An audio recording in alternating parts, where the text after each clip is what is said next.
Sou peregrino aqui, em terra estranha estou, no reino. Bem-vindo ao podcast Estrangeiros e Peregrinos. A mensagem de hoje será apresentada por Dennis Allen. Se você costuma acompanhar nossos podcasts, sabe que a maioria dessas mensagens fica entre 5 e 6 minutos, mas uma vez por semana entramos em algum assunto um pouco mais detalhado, um pouco mais profundo, com uma mensagem maior. Hoje nós vamos falar sobre o pastor Corá. Mas antes de falar sobre esse pastor, eu quero só relembrar um pouquinho do propósito dessas mensagens. Nós queremos incentivar o estudo das Escrituras com aplicações práticas na vida. Isso vai tocar em todos os aspectos da nossa vida. Vai envolver a nossa vida particular, vida familiar, envolvimento com a igreja, atitudes em relação às doutrinas bíblicas em contraste com as doutrinas dos homens. Tudo que envolve nosso serviço ao Senhor faz parte. E assim, nós queremos nos defender contra desvios em doutrinas ou práticas que não vêm do Senhor. E hoje, eu gostaria de identificar uma tendência antiga e perigosa que continua atrapalhando a vida espiritual de muitas pessoas nos dias de hoje. Mas antes de entrar na questão do pastor Corá, deixe-me voltar um pouquinho e observar uma lição muito importante no Monte Sinai. E para isso, se você quiser depois olhar no livro de Êxodo, nós vamos observar que o povo chegou, depois de sair do Egito, chegou no Monte Sinai no capítulo 19. No capítulo 20, Deus revelou os 10 mandamentos e depois deu outras ordenanças sobre alguns outros assuntos, inclusive instruções sobre o tabernáculo. E o povo ficou no deserto para construir o tabernáculo antes de continuar a sua jornada. Mas aí houve um grave erro. Enquanto Moisés estava no monte recebendo a lei, o povo pediu para Arão e Arão concordou em fazer um bezerro de ouro como ídolo, sugerindo que esse ídolo fosse responsável pelo livramento do povo da escravidão no Egito. Foi um pecado tão grave que Deus quase abandonou aquele povo por completo. Mas Moisés implorou ao Senhor e Deus voltou atrás, não destruiu a nação, mas ainda o povo precisava aprender uma lição. Precisava aprender a importância de obediência. Quando Deus fala, devemos respeitar o que ele diz. E o povo de Israel precisava compreender isso, tanto que depois disso, esse problema do bezerro de ouro está em Êxodo capítulo 32. Depois disso, fala sobre tudo que foi feito, preparando o tabernáculo e os móveis do tabernáculo para o serviço ao Senhor.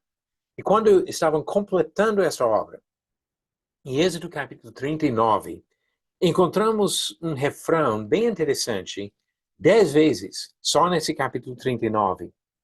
Ele diz que eles fizeram tudo como o Senhor ordenara a Moisés. Segundo o Senhor ordenara a Moisés. Fala isso no capítulo 39, versículo 1, 5, 7, 21, 26, 29, 31, 32, 42 e 43. 10 vezes. Fizeram tudo conforme Deus mandou. Parece que eles aprenderam a lição. Que é importante fazer conforme Deus fala. Não conforme o homem deseja ou acha melhor, mas conforme Deus fala. Mas quando continuamos acompanhando a história daquela nação, percebemos que nem todos aceitaram esse princípio de fazer tudo conforme Deus falava. Por exemplo, Deus havia escolhido Moisés e Arão para conduzir o povo. Voltando agora para Êxodo capítulo 3, o versículo 10, quando Deus conversava com Moisés na sarça ardente, disse: "Vem agora, e eu te enviarei a Faraó para que tires o meu povo, os filhos de Israel, do Egito." Deus especificamente escolheu Moisés para essa missão. E quando chegamos no capítulo 4, Deus mandou Arão acompanhar Moisés e ajudar nessa missão. Ele falou para Arão, no versículo 27, vai ao deserto para te encontrares com Moisés. Ele foi e, encontrando no monte de Deus, o beijou. Relatou Moisés a Arão todas as palavras do Senhor, com as quais o enviara, e todos os sinais que lhe mandara. Então se foram Moisés e Arão, e ajuntaram todos os anciãos dos filhos de Israel. Deus especificamente escolheu Moisés e Arão. E no capítulo 19, depois de sair do Egito e chegar no Monte Sinai, versículo 24 diz, replicou-lhe o Senhor, vai, desce, depois subirás tu e Arão contigo. Os sacerdotes, porém, e o povo não traspassem o limite para subir ao Senhor, para que não os fira. Deus destacou Moisés e Arão como os líderes do povo de Israel. Mais para frente, ele designou Arão e seus filhos como os sacerdotes, estabelecendo assim o sacerdócio que continuaria ao longo da história do povo de Israel. Isso no capítulo 28 de Êxodo, versículo 1. Faze também vir para junto de ti Arão, teu irmão, e seus filhos com ele, dentre os filhos de Israel, para me oficiarem como sacerdotes, a saber, Arão e seus filhos Nadab, Abiú, Eleazar e Itamar. Ou seja, para ser sacerdote em Israel, a qualificação principal foi de ser descendente de Arão. Filhos, nesse caso, depois vai para netos, bisnetos, etc., mas descendentes de Arão. Todos os sacerdotes de Israel no Antigo Testamento, autorizados por Deus para agir como sacerdotes, foram descendentes de Arão. Qualificação determinada por Deus. Deus também tratou Moisés de uma forma muito especial, como diz no capítulo 33, versículo 11, falava o Senhor a Moisés face a face, como qualquer fala a seu amigo. Mas tinha algumas pessoas, inclusive um homem da tribo de Levi, que não aceitou o que Deus falou sobre a posição de Moisés e Arão. E quando chegamos no livro de Números, capítulo 16, encontramos a história de um homem chamado de Corá. Corá queria ser pastor. Eu falei no início sobre pastor Corá, porque foi a posição que ele queria. E capítulo 16 de Números, versículo 1, diz, Corá, filho de Izar, filho de Coate, filho de Levi, tomou consigo a Datã e Abirão, filho de Eliabe, e a On, filho de Pelete, filhos de Ruben. Levantaram-se perante Moisés com 250 homens dos filhos de Israel, príncipes da congregação, eleitos por ela, varões de renome, e se ajuntaram contra Moisés e contra Arão, e lhe disseram, basta, pois que toda a congregação é santa, cada um deles é santo, e o Senhor está no meio deles. Por que, pois, vos exaltais sobre a congregação do Senhor? Moisés e Arão não se exaltaram. Deus colocou esses dois homens na posição de liderança do povo. E Corá e esses outros que estavam junto com ele não aceitaram a decisão de Deus. Moisés e Arão tinham as qualificações que Deus determinou. Mas eles falaram que qualquer um poderia servir na mesma capacidade. Agora, como que Deus reagiu a Corá? Se você tiver tempo de ler capítulos 16 e 17 de Números, pode ver a história toda. Eu vou só resumir algumas coisas aqui. E o fato é que Corá tinha uma qualificação para ser sacerdote. Diz que ele era filho de Izar, filho de Coate, filho de Levi. Que significa que ele vem da mesma família de Arão, mas não descendente de Arão. Ele era levita, era da família de onde vieram os sacerdotes, mas não da família específica de Arão. Então, ele se levantou e Moisés repreendeu esses rebeldes. Capítulo 16, versículo 8. Disse mais Moisés a Corá, ouvi agora, filhos de Levi, Acaso é para vós outros coisa de só menos que o Deus de Israel vos separou da congregação de Israel para vos fazer chegar a si, a fim de cumprirdes o serviço do tabernáculo do Senhor e estardes perante a congregação para ministrar-lhe, e te fez chegar Corá e todos os teus irmãos, os filhos de Levi, contigo? Ainda também procurais o sacerdócio? Pelo que tu e todo o teu grupo juntos estáis contra o Senhor. E Arão, que é ele, para que murmureis contra ele? Moisés mostrou que eles estavam se rebelando contra a determinação de Deus. Deus já tinha dado uma responsabilidade importante para eles, mas eles queriam mais. Queriam uma posição de maior destaque como sacerdotes, quando Deus não tinha chamado Corá e esses outros como sacerdotes. Moisés repreendeu, mas Deus que castigou. No dia seguinte, isso a partir do versículo 31 do mesmo capítulo, Deus abriu a terra para engolir os líderes dessa revolta. E lembra que tinha mais 250 que estavam apoiando? Esses não foram engolidos pela terra. Ele mandou fogo para matar aqueles 250 que apoiavam os rebeldes.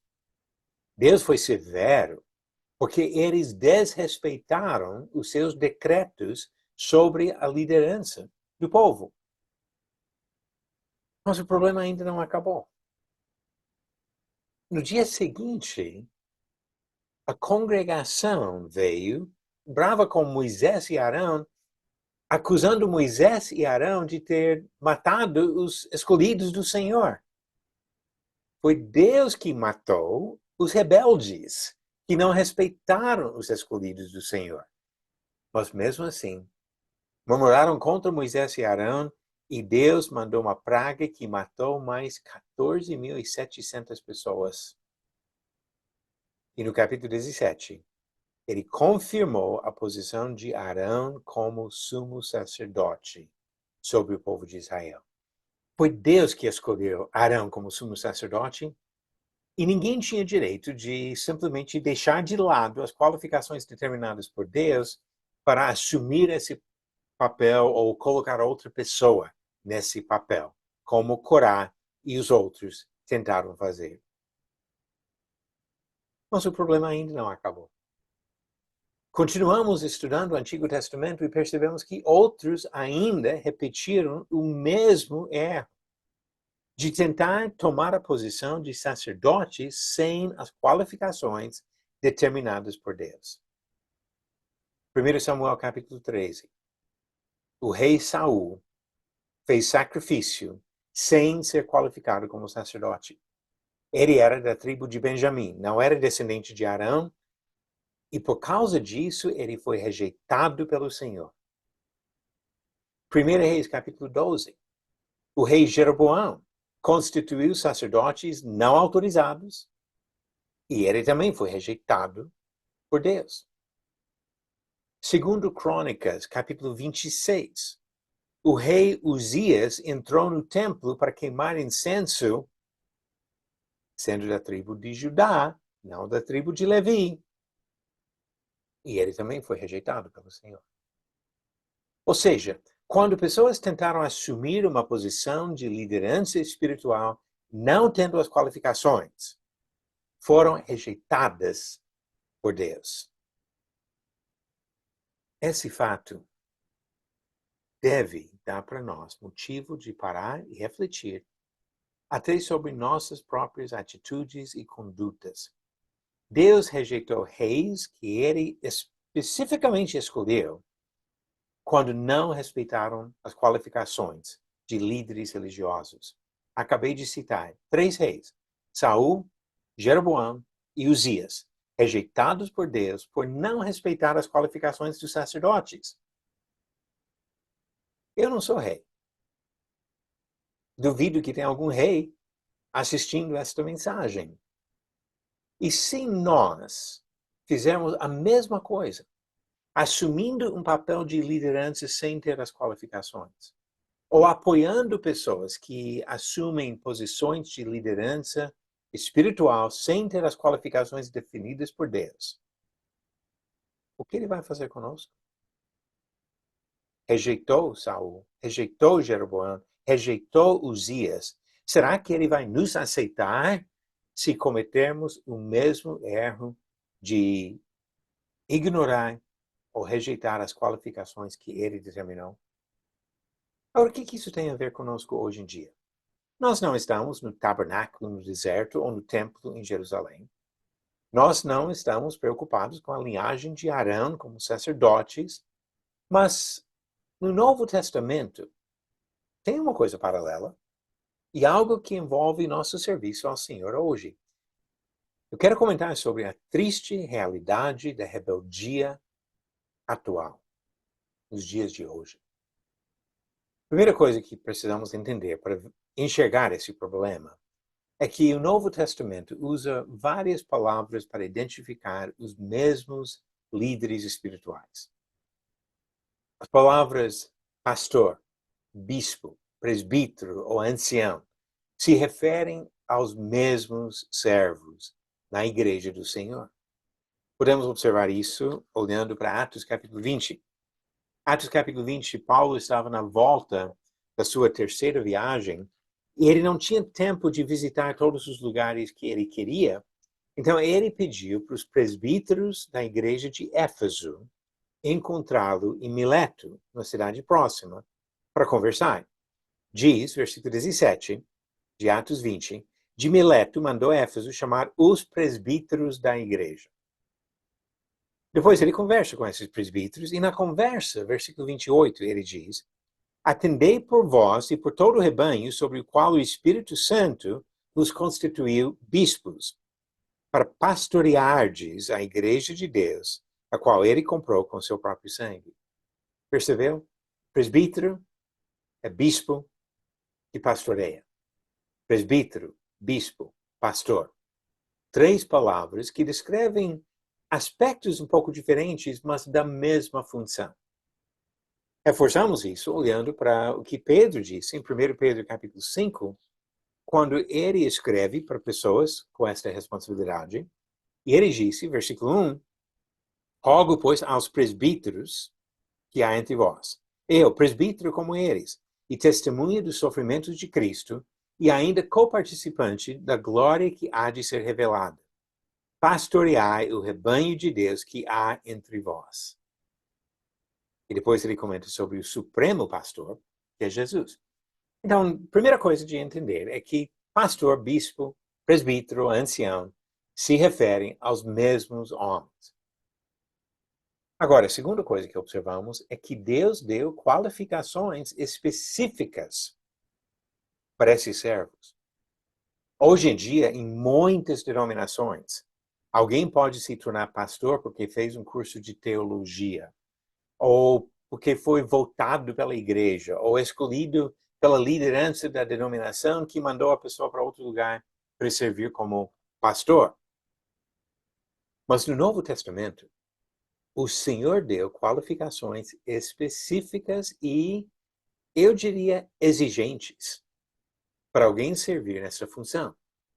Pode abrir sua Bíblia em 1 Timóteo, capítulo 3, onde ele diz, fiel é a palavra, e se alguém aspira ao episcopado, excelente obra almeja. Episcopado descreve a função de bispo, o pastor, o presbítero. Versículo 2. É necessário, portanto, que o bispo seja... Pare aí. É necessário que o bispo seja... Antes de começar a lista de qualificações, ele já diz, é necessário, indispensável, para servir como bispo, pastor, presbítero na igreja do Senhor, é necessário que tenha essas qualificações. Que seja irrepreensível, esposo de uma só mulher, temperante, sóbrio, modesto, hospitaleiro, apto para ensinar, não dado ao vinho, não violento, porém cordato, inimigo de contendas, não avarento, e que governe bem a própria casa, criando os filhos sob disciplina, com todo respeito.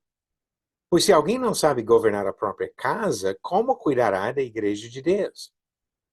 Não seja neófito, para não suceder que se ensoberbeça e incorra na condenação do diabo.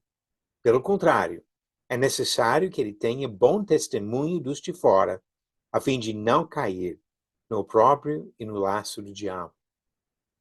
Antes de comentar, vamos ver mais um trecho, Tito, capítulo 1, onde Paulo também falou qualificações desses mesmos servos.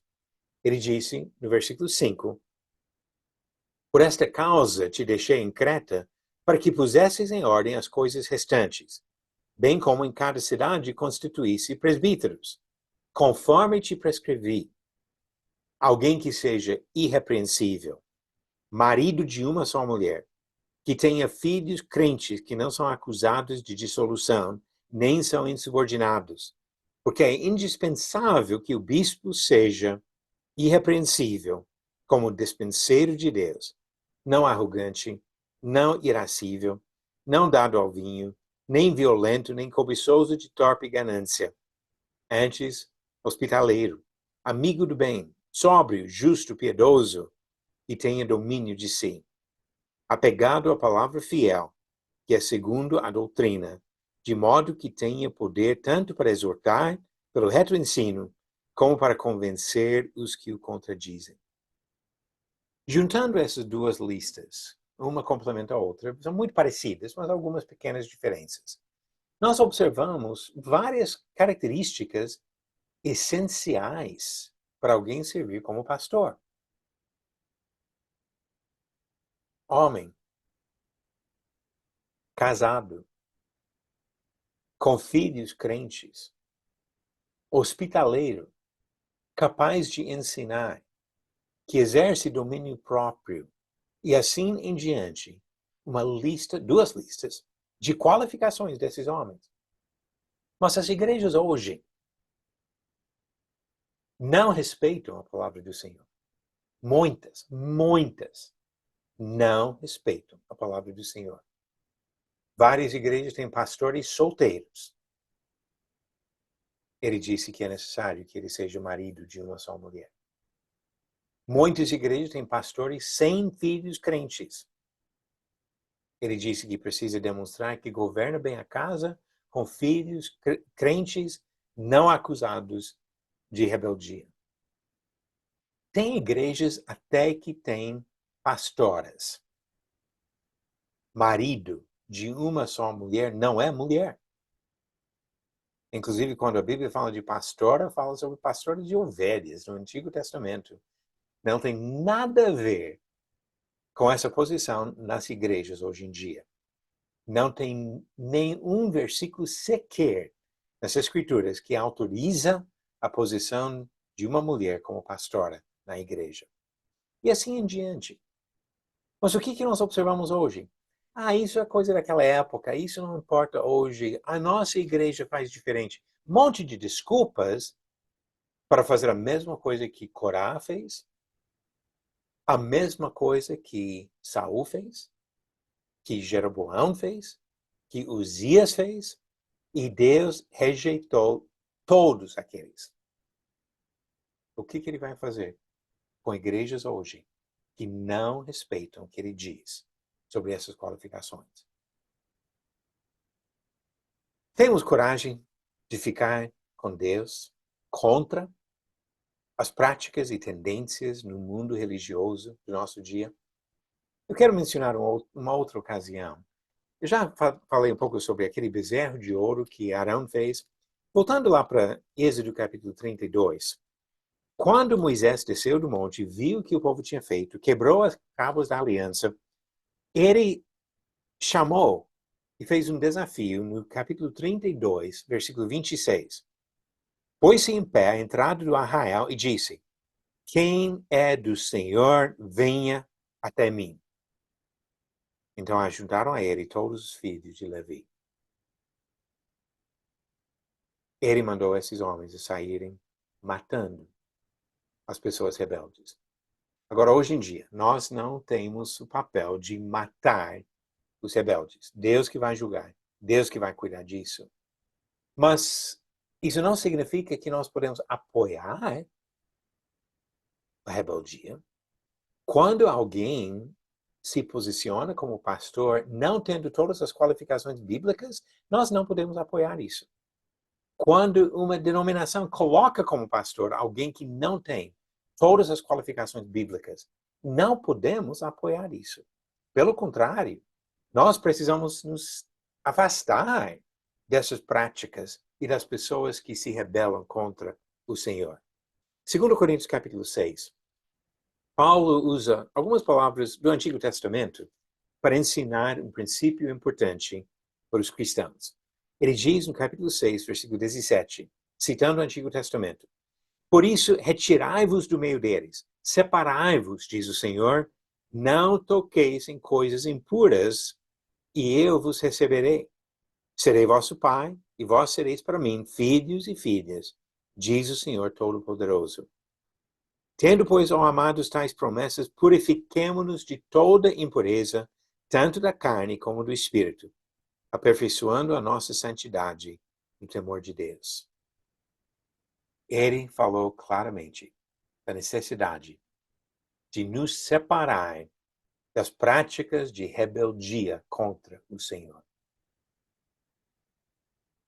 Quero encerrar com uma simples pergunta. Amamos Jesus? Jesus disse: se vocês me amam, guardarão os meus mandamentos. Amamos Jesus? Ele também disse: se alguém me ama, guardará a minha palavra, e o meu Pai o amará, e veremos para ele e faremos nele morada. Amamos Jesus? Obedecemos a palavra dele? Uma igreja que aceita homens não qualificados, ou até mulheres na posição de pastorear, está se rebelando contra o Senhor. Amamos Jesus? Vamos demonstrar o amor pelo nosso respeito para com a palavra do Senhor e agir conforme Ele mandou. Porque Jesus disse: se vocês me amam, guardarão os meus mandamentos. Que Deus nos ajude a ser fiéis, obedientes em cada questão, para caminhar para a eternidade na presença dele. Obrigado por nos acompanhar nessa jornada pelas Escrituras. Volte amanhã para ouvir mais uma mensagem do podcast Estrangeiros e Peregrinos.